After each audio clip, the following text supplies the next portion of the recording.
Business communication. And today we'll talk about interpersonal communication and teamwork. We are connected to our partners and associates in business or job by relationships with them. Those who work together to produce a product or provide a service are connected by relationships. When a team is formed to carry out a project in an organization, the project manager or leader provides knowledge about a project and proposes direction to complete it. The leader promotes ideas about the product, requirements, the plan of action, and engineering methods to the team members. The level of understanding of all this depends upon the relationship between the leader and his team. The leader-team relationship will determine the flow of communication from the leader to the team and from the team to the leader in the flow of ideas. Together, they will produce a product of the project.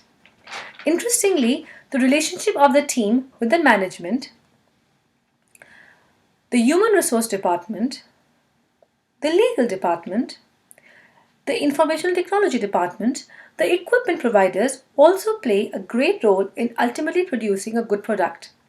The better the relationships, the better the workflow management and optimum use of all resources, resulting in an efficient product. The quality of the relationships is determined by the quality of the communication. The ability to create positive business relationships with colleagues, customers, and others is an important skill. To be successful as a project manager or a member of a team, you will have to possess excellent interpersonal communication skills. We aim to learn more about them inshallah ta'ala today.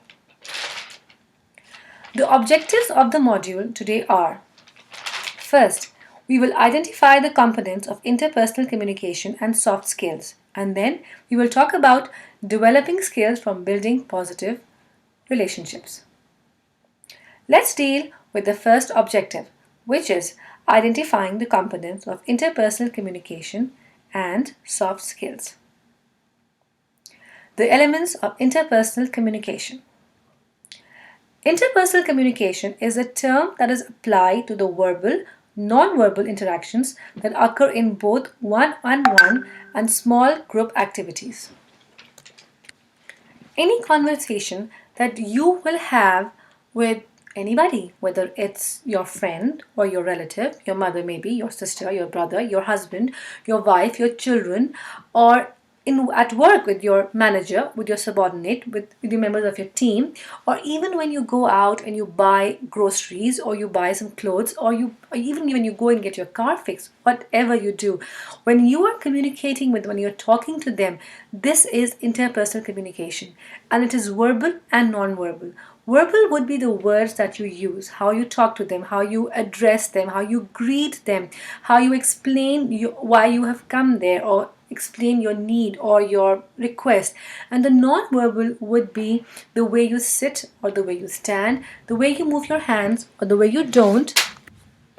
All of these are verbal and non-verbal interactions, and they can be one-on-one or small group activities when a group of friends get together to have a sit down and talk and remember old days, or when you are working together with your friends or with your fellow students and working on a project.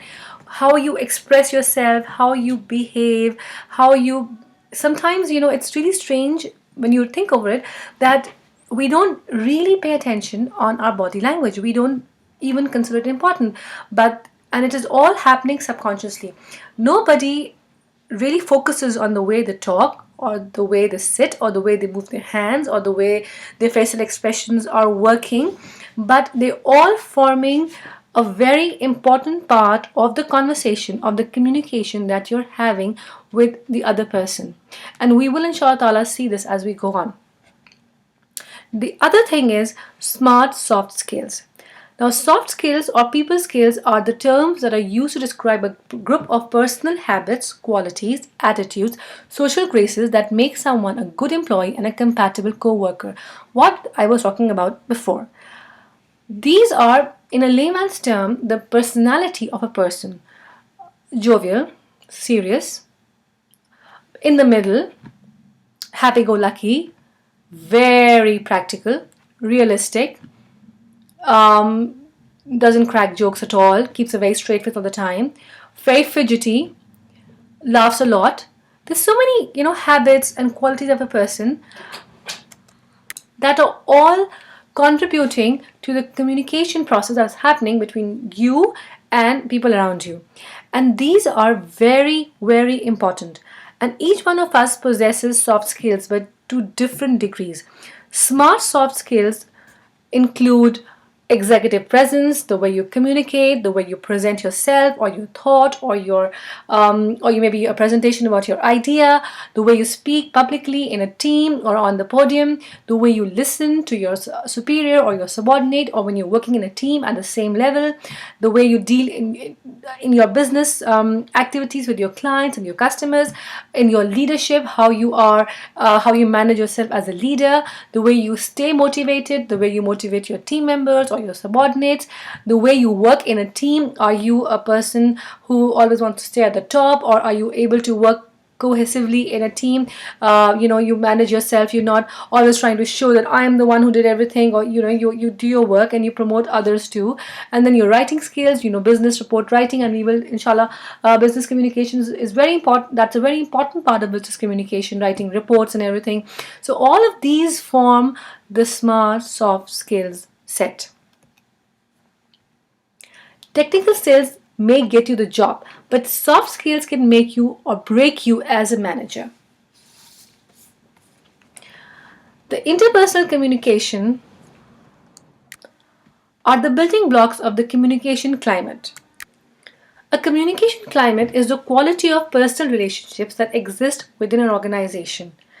It reflects the employee's perception of whether the organization trusts, values, and respects them, which in turn are factors that determine how satisfied an employee is with his job and his commitment to the organization. A positive communication climate is a key to the success of a business environment. Happy and satisfied employees are more likely to perform better at their jobs than unhappy and dissatisfied employees. As the economy moved from industrial to service-based economy, the need for better interpersonal skills rose high, much higher than it was expected. Today's service industry puts a very high premium on people skills or soft skills and relationship building among co-workers, the departments, the organizations, and very importantly, the customers. Developing and maintaining these relationships is the goal of a business communication model. I'm doing my part against climate change when I give you the cold shoulder. This is a part of a person's soft skills. When you give a cold shoulder to a person, you don't speak anything verbally. There is no mean or bad or any kind of negative words coming out of your mouth, but it's your body language which lets the other person know that you're not welcome to be a part of their group or to be near the person. If I don't know whether it's happened to you or not, but I'm sure if you focus and if you try to remember, you might have seen or maybe you can remember that happened to you. I know it has happened to me that I got the cold shoulder a few times, and well, the silly me did not really realize it in the beginning it was a cold shoulder. So I did make a few unsuccessful attempts, and then I realized, oh, that's a cold shoulder, and I'm not supposed to. I'm not welcome here, and so I tried to very gracefully and without making a bigger fool of myself, I tried to remove myself from that situation. But these are all non-verbal communications. You don't nobody says anything to you on your face, but the way they sit, the way they look at you, the way they they move their hands, the way they move their faces, the way they smile at you, it gives you how they're feeling, and you get that they're doing their part against climate change by giving us the cold shoulder. Okay, so therefore, we know that workers with strong people skills are in demand in today's work environment. Everyone wants to work with a pleasant-faced, warm-toned co-worker. There's a survey, as you can see on your screens here, which shows that 15% of your workplace career success comes from your hard skills, while overwhelmingly 85% of the success comes from your ability to get along with people. And as technology increases, the speed at which work is processed and done it reduces the number of face-to-face encounters between the co-workers.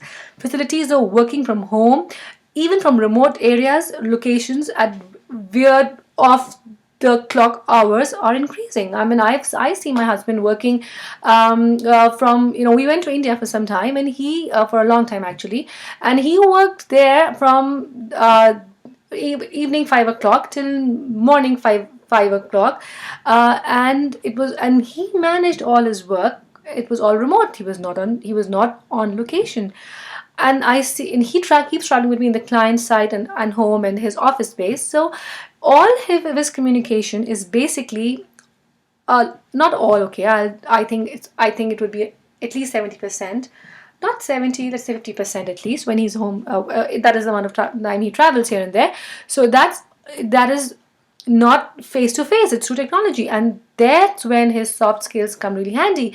He is very careful in how he expresses himself in the written word, because the absence of the body language, you don't see a person. So that's when he focuses completely on his he I should say, he pours his soft skills into his hands, and they type the words and they type the conversation that carries between him and his team workers and his manager. And I sometimes see it, and I'm amazed at how expressive he has become with his emotions and his feelings, and it, of course, alhamdulillah, I'm happy for that. So that's how it is. These changes have resulted in an increased demand for employees who are flexible and adaptable, and who can solve problems creatively. They manage their time efficiently, work very well under pressure, and accept and learn from a constructive feedback. In short, they want nothing short of a superhero. Well, jokes apart, an employee's failure to practice or possess these soft skills can create huge communication barriers. And this shows how employees are wanted. Such kind of employees are wanted desperately by the employers, who want to hire candidates who have intangible soft skills. You see, this is how the employers rate the importance of candidates' qualities and skills. And this is a 5-point scale, where 1 is not at all important and 5 is extremely important. And you can see how important are the communication skills. That's a 4.7. And of course, honesty and integrity and teamwork skills and strong work ethic, analytical skills and flexibility and interpersonal skills and motivation and computer skills and detail oriented and organization, leadership and self-confidence. But can you see how much highly ranked the communication skills? Because if they are missing or not at a good level in a person, then the rest of the other, like detail oriented skill or organizational skills or leadership or even confidence, are not going to be the exhibited, or they will not be communicated well to people around. Okay, so with that, we come to the key components of interpersonal communication skills, and they are how you write, how you speak, how you listen, and how you behave. And now we are going to talk about how you speak, the flow of conversation between you and people around you. That's a very important interpersonal communication skill. And that is our second objective for today: developing skills for building positive relationships using words, how you speak. We know how important it is to possess positive interpersonal communication skills, as it results in positive and rewarding relationships both at the personal and professional front. People with good soft skills are highly sought after employees. Come, let's learn how to build positive relationships by developing skills for it. Positive relationships don't just happen, they are built over time and require a lifelong work. The two key elements in building and maintaining relationships is trust and respect. Now, we will focus on two topics related to building and maintaining positive relationships, that is, conversation in various settings and relationship repair. Do you remember how you met your best friend? What was the first conversation? How did your relationship grow? Your first conversation with your best friend must have been a formal and a very cautious one. You must have only shared that much info with which you and your friend were comfortable, and as there was no trust factor between you and that person, right? But as time grew, you and your friend established a trust and a mutual respect factor and shared private information about yourself. And then you finally reached a comfort level with your friend. Similarly, in an office environment, with time, employees develop such relationships with their co-workers, discussing their private lives like car loans, house loans, places to take the kids for vacation, cost-effective vacation deals, airport deals, ticket deals, hotels deals, to even valuable, many valuable information such like this is shared between co-workers. Though, of course, the topics discussed vary according to the relationships. What co workers will share among themselves is different from what an employee will share with his manager or his subordinate. But the point that I want to make here is that the one to one oral communication, including conversation, is a very valuable business tool. It is, in fact, the most valuable tool of interaction in an organization, how you speak. More critical business decisions are made during conversation between two people than in any other form. It is a highly valued tool for building positive customer relationship. Now let's identify the 5 stages of conversation, the how you speak element of the interpersonal communication skills. It takes 5 stages: greeting, introduction, exchange, summary, and finally closing. I want you to meet Ahmad and his manager. This is Ahmad, and this is his manager.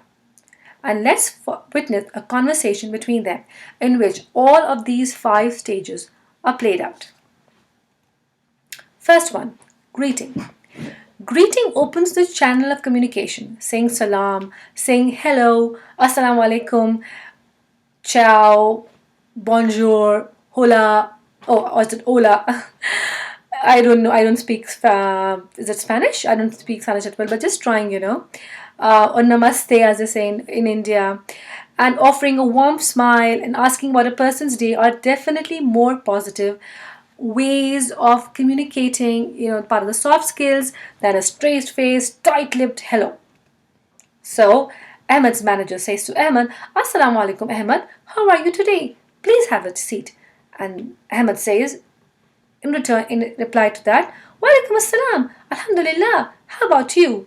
So this is a positive greeting which sets a very positive and encouraging and a comfortable atmosphere around the manager and Ahmad for them to begin discussing whatever they have to discuss, whatever they have come to discuss. Okay. A tip: whatever your relationship with the receiver, keep your greeting warm and make sure you match the tone of the greeting with your message. It wouldn't be good if you happily extend your hand, offer a warm white smile, and with a carefree attitude as a greeting, tell your employee that you're firing him. It will not work. Trust me. And then we come to the next stage of the conversation model, which is introduction. Now the greeting is over. The introduction can take over now. Introduction is the preview of what the conversation is going to be about.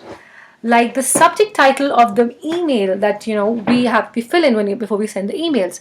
It gives the receiver an idea about what is probably coming next. And you can use a lot of positive reinforcement of the employee's talent to assign him a task in your introduction.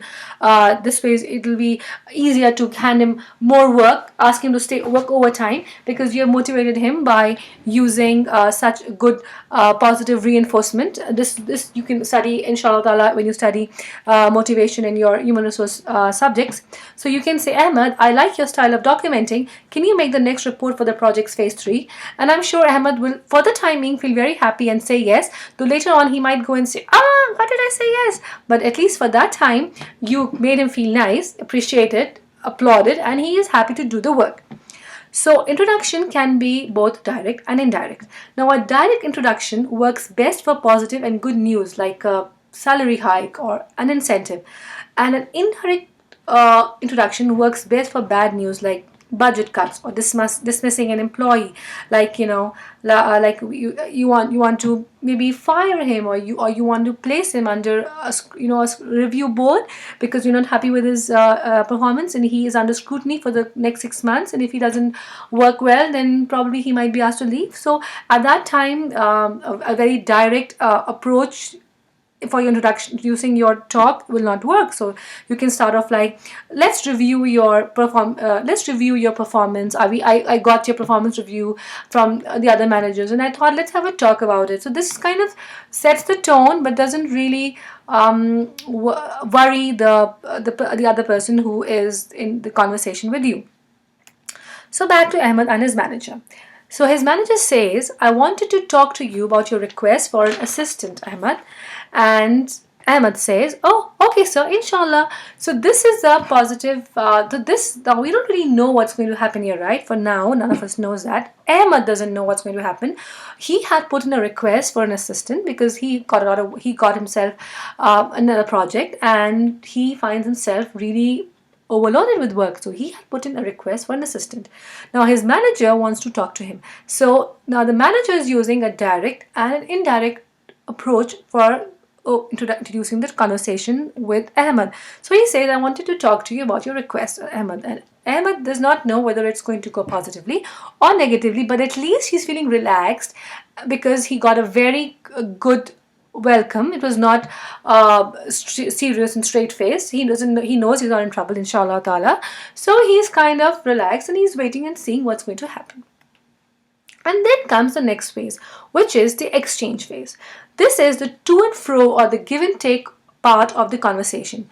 Both parties come forward with their views on the topic.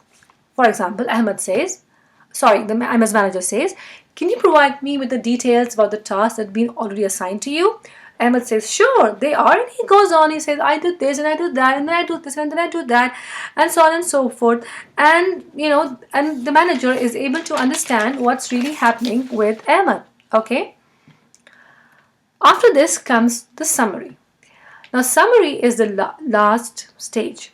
This stage allows both the parties involved to reflect upon the conversation, recap what points were discussed, and come to a conclusion.